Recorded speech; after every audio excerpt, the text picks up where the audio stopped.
guys, welcome back to my channel. In today's video I'm going to be talking all about leopard geckos and eco-earth as a substrate.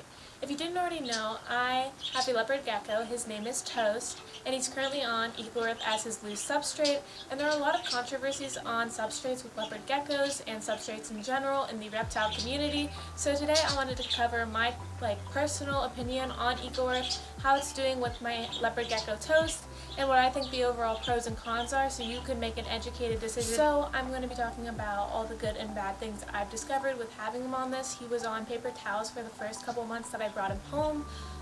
And now a few weeks ago I switched him over to eco-earth, and I love using this loose substrate, and I obviously want to change the loose substrate probably in the future and upgrade him as I go, but for right now it's working really good for me and my gecko, so I really wanted to make this video to talk more about it. And if you're new, make sure you hit the subscribe button, and let's get right into today's video. Okay, so basically the reason I chose eco-earth for my first loose substrate for my first leopard gecko Toast is simply because it's something that I always have access to, because I use it constantly for my long-haired Syrian hamster Moose, because he loves to dig in the substrate and use it for its enriching purposes as a extra substrate for him. So I always have big bags of dried and frozen eco-earth, meaning it's been treated for any bugs that might be in it, and then it's sifted and dried so it's not humid or moist, because it can stay very humid and moist without any added water. Even though I buy it in the dry big bag, it still carries little molecules of water in it, so it really helps if you can dry it out and then also sift it to remove any extra dust. And to dry it out is really important for hamsters and leopard geckos, because they both need a dry, low humidity environment, and a high humidity environment can be very dangerous for both the respiratory systems and the overall systems of both animals. But we're talking about leopard geckos. Leopard geckos need an arid environment. High humidity is hard on them because it's not natural for them. They also don't want a high dusty substrate because it's not natural, and it can cause a respiratory infection in their respiratory system, which is why I sift it and dry it on my own. And even if you don't dry it and you buy it in the dry big bag, I'll put a picture here. When using it for at least my leopard gecko, it dried out on its own in a couple of days after putting it in his cage, because I didn't have time to dry that one batch that I did, and it turned out to be fine. It didn't make his entire enclosure covered in humidity like I've seen online, because simply enough I have a UV light and a heat lamp, which really dried it out really quick, and it just dried really quick under all the lighting and heating stuff that I have for him. So that was a plus and a pro for me, is that I don't really have to dry it out for him. I just have to make sure it's sifted, and I always freeze almost everything that I use with my animals before using it, like bedding and food, because there's always a possibility of parasites and bugs inside food and bedding and mites and stuff like that. So I just always recommend freezing your contents if it's safe to freeze. And I noticed a lot of people kind of talk about eco-earth on the same line as they talk about sphagnum moss and the use of sphagnum moss in an enclosure for leopard gecko.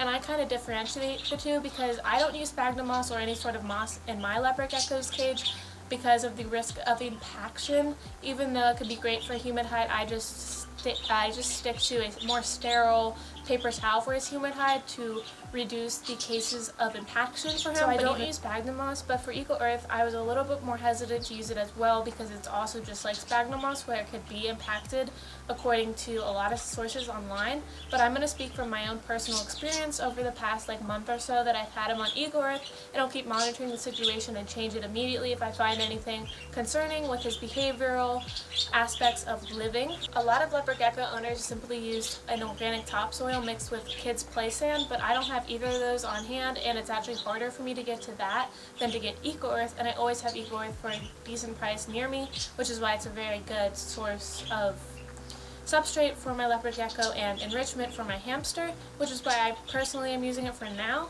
And as soon as I gave him this eco-earth, it really helped with his overall happiness. You could just tell he was digging and doing more natural processes, which is why I'm going to say my next statement, which is I believe loose substrate for leopard geckos is very beneficial and very important to the happiness of your gecko, because without being able to dig and do things like that, which are natural processes for them, because leopard geckos love to dig and are diggers. They're not burrowers, but they do like to dig.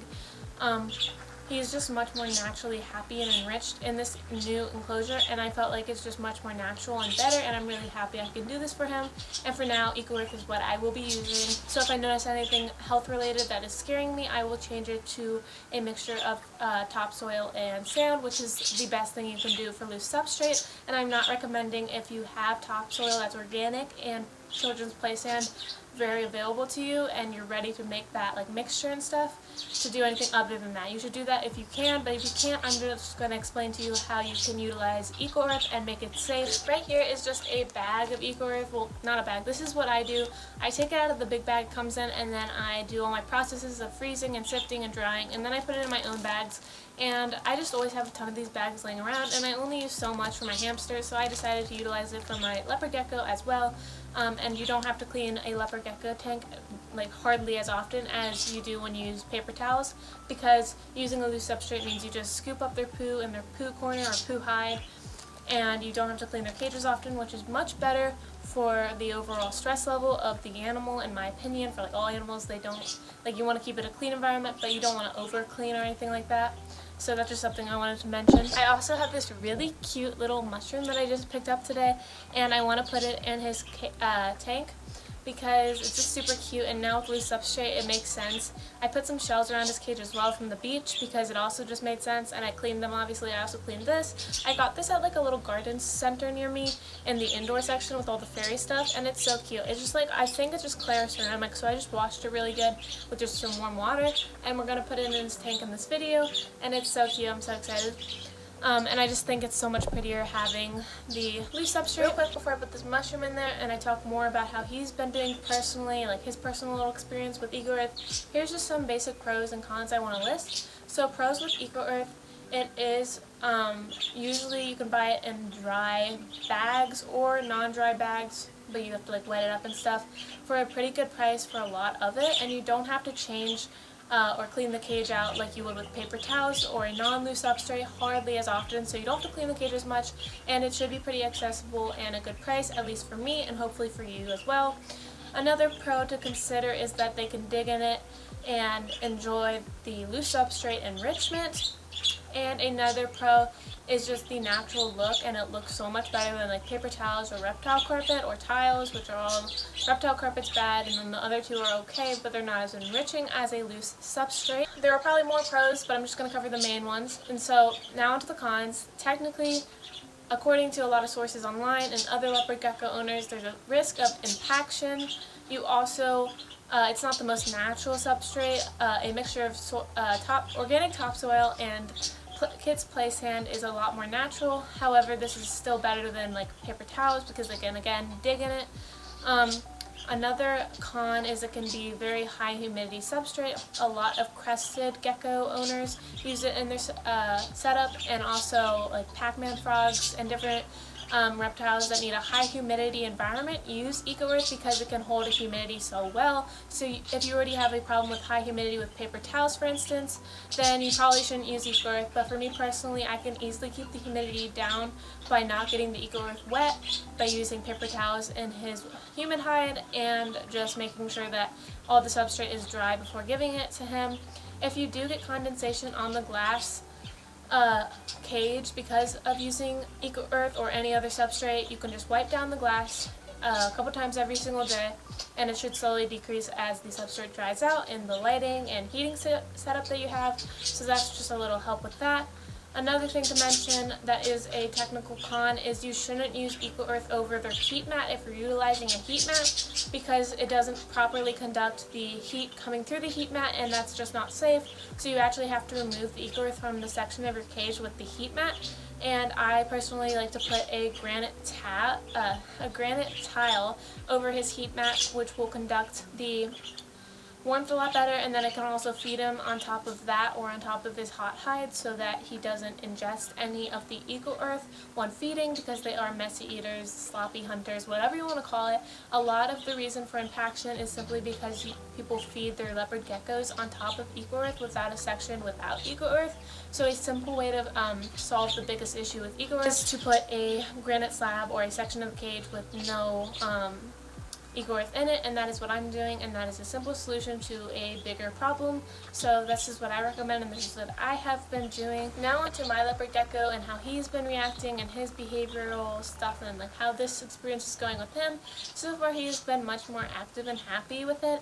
He has been digging underneath his log hides and things like that so that he can be really nice and down in there and just digging little burrows basically, which is really sweet to see because you can tell he's using it to do natural behaviors that you would see in the wild.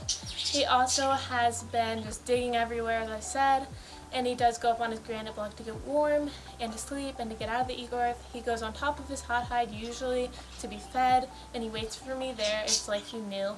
And I just think he is just much more alert and attentive and happy, and so overall this has been a really good process. The other thing I wanted to mention is I actually do look at his poops from time to time to make sure they look healthy, and a few days ago I was looking at his poop because I have to scoop it out and then put it in the toilet and like throw it away like that, and I noticed that I could see a few hairs of the cocoa fiber in Eco Earth, which means he did properly digest a small amount of Eco Earth and it didn't get impacted, which is exactly what I want to talk about right now, and that's the fact that even though people say they can get impacted, from my experience so far, Toast is able to digest the eco fibers, or Eco Earth, just fine, and he can't get impacted by it if he can digest it. So if he licks a little bit on accident because he's being a gecko and licking everything in his enclosure, he's not going to get impacted and die, which has been very reassuring for me that I made the right decision. So I mean, that is some evidence. I wish I took pictures to prove it, but I did not because I wasn't about to take pictures of his poop because it's kind of gross. But I'm going to go ahead and show you how I set up his enclosure and put this little mushroom in there, and I'm also going to get Toast out so you guys can see him because I haven't really made a video with him out handling in a while, and I've been handling him pretty much every single day, most of the time in a playpen, and I'll also show you guys that in this video because I don't really want to handle him without a playpen in case he jumps and runs away or gets hurt. So I'm actually going to pull out a playpen that I use for Moose as well, my hamster, and we're going to go ahead and sit in it and do a little playpen bonding sesh because he is super tame right now, and he's such a good boy, and he's done so well in improving the bonding and taming process. I also forgot to mention that I did get this adorable little sign when I was with my friend at the pet store. In the fish section, it says don't tap on the glass, and I think it's adorable because I hate when people tap on the glass for fish aquariums, but also just for my boy who's always sleeping and just being an adorable lizard that acts like a dog, I swear. So I got that because sometimes people would tap and I'd be like, he's sleeping, please don't do that. That only happened like twice, I think, but I did that anyways. I also think the Eco Earth goes really nicely with the background that I did when I first got this tank together with my mom, like that as well with the plants and everything. So I think the Eco Earth really ties it together. I kind of like it there because it's next to wood, so like mushrooms on wood. I don't know though. Should I keep it there? This is going to be hard to decide. I was like, is that cute? I think that's cuter because that's right there. So I'm actually going to leave the mushroom there. But now I'm going to go ahead and get Toast out for his daily playtime bonding. Okay guys, I have Toast out here. He's looking gorgeous. So here's Toast for a better look. As you can see, when I first brought him home, he wouldn't have let me do this, but he has slowed down and bonded with me a lot. I just let him crawl all over me. I'll lay down in this playpen, which I'll show you in a sec after I put him back, but same playpen I used to bond with Moose and to tame the student. And I just clean it in between animals, and I put down a blanket so it's comfy, and I put down other things depending on the animal to limit stress and let them explore. So he actually really enjoys his playpen time, so.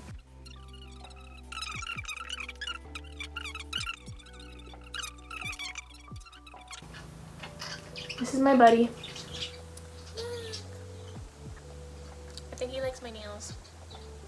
His eyes are so pretty. You guys, look at him. Focus.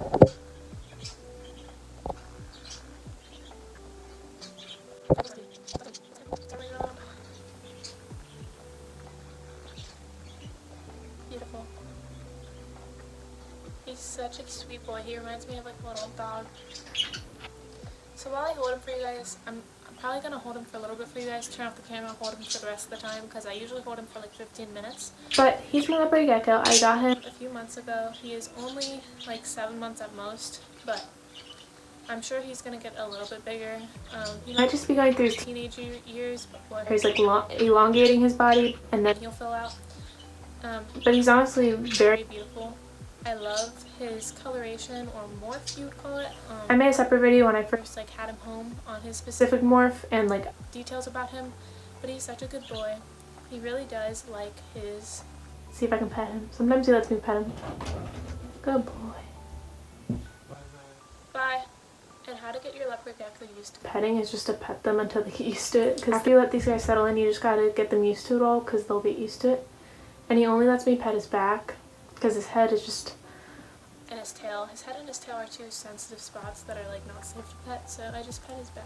He also lets me hold him like this to see his stomach area and his tail area, which is really important for health checks for leopard geckos because if they have bloating or a impaction or constipation, you'll see that in their stomach because it's kind of see-through when they're younger. And even once they get older, you should be able to see it if it's there. And just make sure that his everything looks right. So it's really important to be able to do that. I couldn't have gotten more lucky on him. He's just the sweetest boy ever. And a really good experience for my first like reptile, which I'm so blessed to have. But I definitely want to make more videos on me and Toast reacting to your guys' setups and to Craigslist ads. But he has gotten used to me, which is good. He's looking at me like he's going to jump on me, but here's a good footage of his tail. I love his tail. It's this beautiful carrot top orange. It's so pretty. Yes, good. Oh, don't fall. He's going to do, he loves to almost kill himself all the time. Don't do it. Okay, he's probably gonna jump in a second, so I'm gonna wrap this up with seeing him, but there's some Toast footage for everyone who missed him. This is actually like the first time I've been able to have casual video with him. Yeah, he just jumped onto my leg. He wants to explore, doing his usual little explorations. Here he is. My tripod's like right here, so he'll probably explore that today because it's not usually in the playpen. Usually he has a hide or two. Oh, he's going under the tripod right now. Don't hurt yourself, buddy. He's going under this right now. You're so crazy. I just love his speckles. You're so... Anyways, that is Toast, and I'll definitely make videos on how to playpen bond and just have playtime in a playpen with your gecko and also your hamster. I also wanted to mention while I'm sitting here that to Natalie from the Pet Pantry, I don't know if she's gotten it by the time this video goes up. Actually, yeah, she would have. But I really hope you enjoy your package. I sent that out today, but by the time this is up on Sunday, you probably already have the package because the package said it would be there by Friday. So you probably already have it, and I know I went a little over the top, but I really hope you enjoy your package. I had so much fun packaging it. I was like, yeah, so I hope you enjoy that, Natalie. And this is going to end today's video, just basically covering how Earth has been faring with me and my leopard gecko, and my thoughts on like the controversy or whatever you want to call it. He's crazy. He's acting crazy. Watch, he's going to jump. No. He has a lot of energy. He's a spicy boy. You want to go on my shoulder? Go on my shoulder. Let's see if we can get that shoulder action. You go on my shoulder? Anyways, so for me and Toast, thank you so much for watching the video. I hope it was interesting. I hope you guys can go ahead and subscribe, like this video, and comment down below. And I'll see you guys in the next video next week. Bye guys, I love you all. I'll see you guys next week.